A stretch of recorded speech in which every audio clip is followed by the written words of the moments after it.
प्रियमित्राणि नमस्कारः।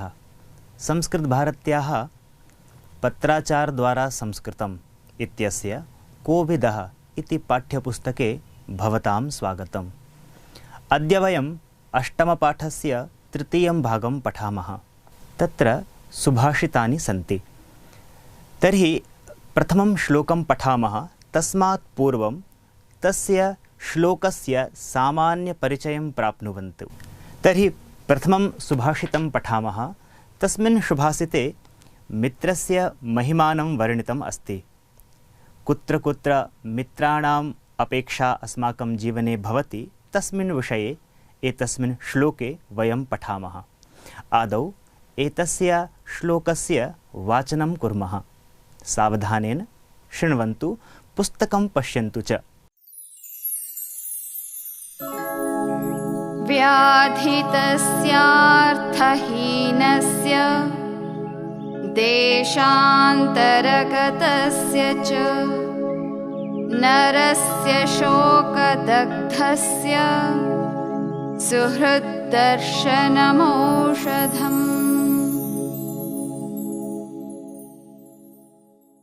इति। तर्हि इदानीम् एतस्य श्लोकस्य पदच्छेदं पश्यामः। व्याधितस्य अर्थहीनस्य, अत्र भवन्तः पश्यन्तः सन्ति व्याधितस्यार्थहीनस्य, अत्र पदद्वयम् अस्ति।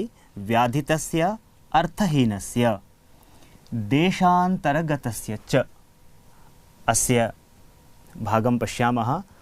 देश अन्तर्गतस्य च नरस्य इति पश्यन्ति भवन्तः। शोकदग्धस्य, अस्य विच्छेदः शोकदग्धस्य इति पदमस्ति, परन्तु अत्र समासः भवति। यः शोकेन दग्धः तस्य शोकदग्धस्य। पुनः सुहृद्दर्शनमौषधम्, अस्य विच्छेदं पश्यन्तु। सुहृत् दर्शनम् औषधम् इति एषः पदच्छेदः अत्र वर्तते। इदानीम् एतस्य श्लोकस्य अन्वयं पश्यन्तु। एषः क्रमः अस्ति। क्रम आधारेण एव एतस्य अन्वयः वर्णितः लिखितः च वर्तते। तर्हि प्रथमं व्याधितस्य अर्थहीनस्य देशान्तरगतस्य शोकदग्धस्य च नरस्य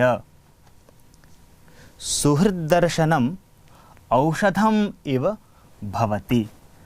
अत्र भवति सम्पूर्ण क्रिया निमित्तं योजितमस्ति, श्लोके नास्ति। अतः एषः अन्वयः अस्य श्लोकस्य वर्तते। अस्माकं पाठ्यपुस्तके अन्वयार्थः वर्णितः अस्ति। तर्हि तम् अन्वयार्थं वयं पश्यामः। व्याधितस्य अर्थात् दुःखपीडितस्य, अर्थहीनस्य, पुस्तके पश्यन्ति चेत् धनहीनस्य, आर्थिकरूपेण यः तत्र हीनताम् अनुभवति तादृशस्य। देश अन्तर्गतस्य, अर्थात् अन्यं देशं प्रति यः गतवान् तादृशस्य, देशान्तर्गतस्य। पुनः शोकदग्धस्य, अर्थात् दुःखेन पीडितस्य च। एतत् अव्ययपदं वर्तते। नरस्य अर्थात् पुरुषस्य। पुनः सुहृत् दर्शनम् औषधम्। सुहृत् इत्युक्ते मित्रम् अथवा बन्धुः। दर्शनम् अर्थात् मेलनम् इति भावः अत्र अस्ति। औषधम् अर्थात् औषधिसमानं भवति इति अन्वयार्थः वर्तते। इदानीं श्लोकस्य तात्पर्यार्थं पश्यन्तु। श्लोके यदा वयं पदच्छेदं कुर्मः, अन्वयं पश्यामः, पुनः अन्वयस्य तत्र अन्वये ये शब्दाः सन्ति तेषाम् अर्थं जानीमः, तदानीं प्रायः श्लोकस्य अर्थः अपि स्पष्टं भवति।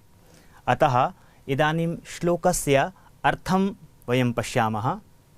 यः जनः व्याधिना पीडितः अस्ति, यः जनः धनेन हीनः वर्तते, पुनः यः अन्यं देशं प्रति गतवान् अस्ति, यः शोकेन दग्धः वर्तते, दुःखेन पीडितः अस्ति, तादृशस्य जनस्य कृते यदा कश्चन बन्धुः अथवा मित्रं मिलति चेत् तथैव भवति। यथा कश्चन रोगः अस्ति, तस्य रोगस्य निवारणार्थं यदा वयम् औषधं स्वीकुर्मः तदानीं तस्य रोगस्य अपहरणं भवति, तथैव एतादृशेषु स्थानेषु कस्यचित् मित्रस्य अथवा बन्धोः प्राप्ति औषधं समानं भवति इति एतस्य सुभाषितस्य अर्थः।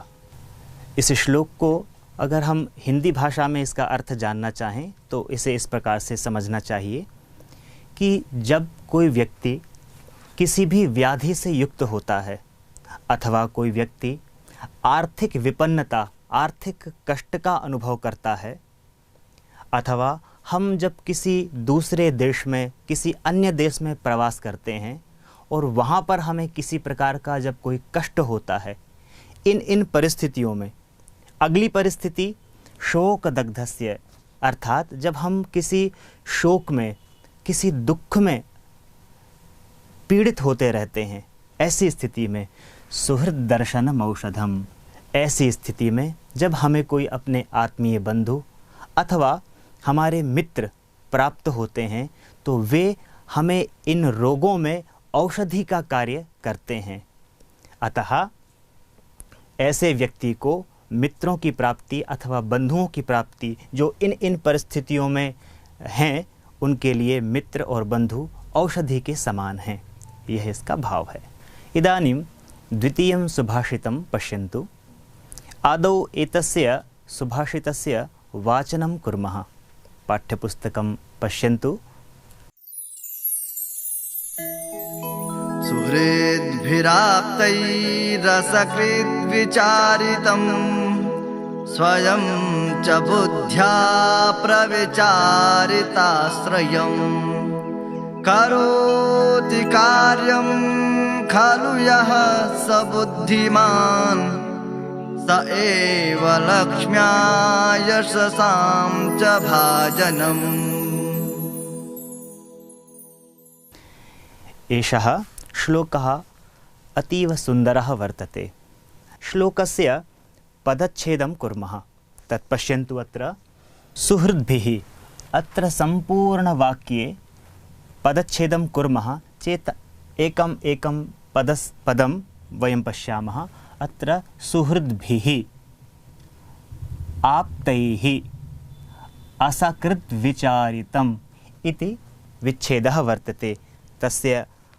तत्र विवरणम् अत्र पश्यन्तु। सुहृद्भिः, आप्तैः, असकृत् विचारितं स्वयं च बुद्ध्या प्रविचारिताश्रयं करोति कार्यं खलु यः सः बुद्धिमान् स एव लक्ष्म्याः यशसां च भाजनम् इति एतस्य पदच्छेदम् अस्ति।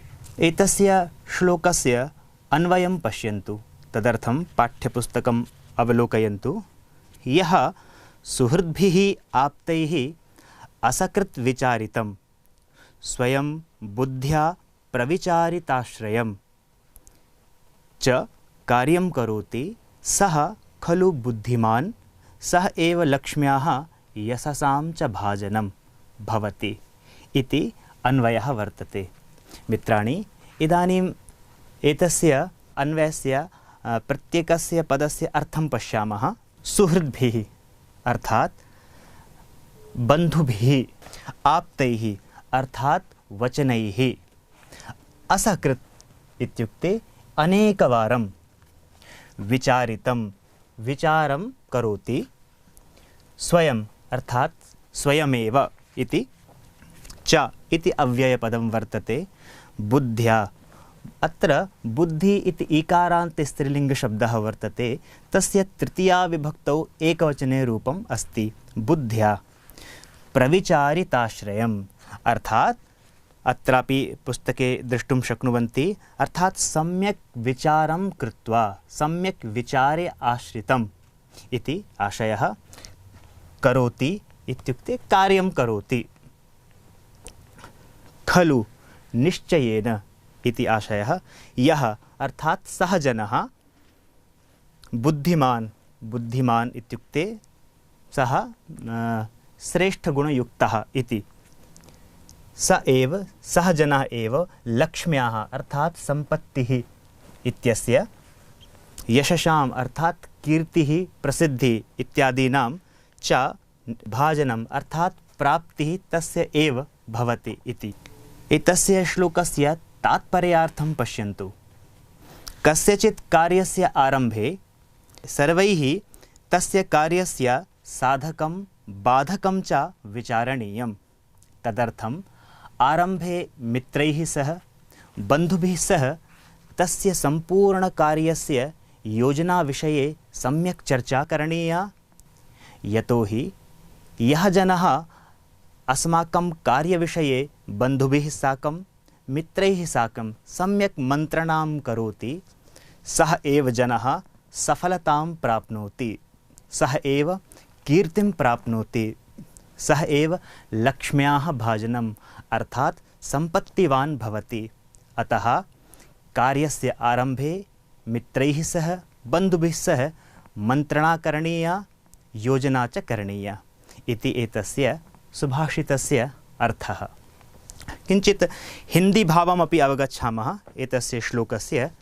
प्रिय मित्रों, जब हम कोई भी कार्य अपने जीवन में करते हैं, उस कार्य को आरंभ करने से पहले हम उसकी योजना बनाएं, और योजना बनाने के बाद हमारे जो आत्मीय मित्र हैं, हमारे जो बंधुगण हैं, उन बंधुगणों से, उन मित्रों से उस कार्य के संदर्भ में हम अच्छी मंत्रणा करें, विचार विमर्श करें, और उसके बाद हम उस कार्य को करें।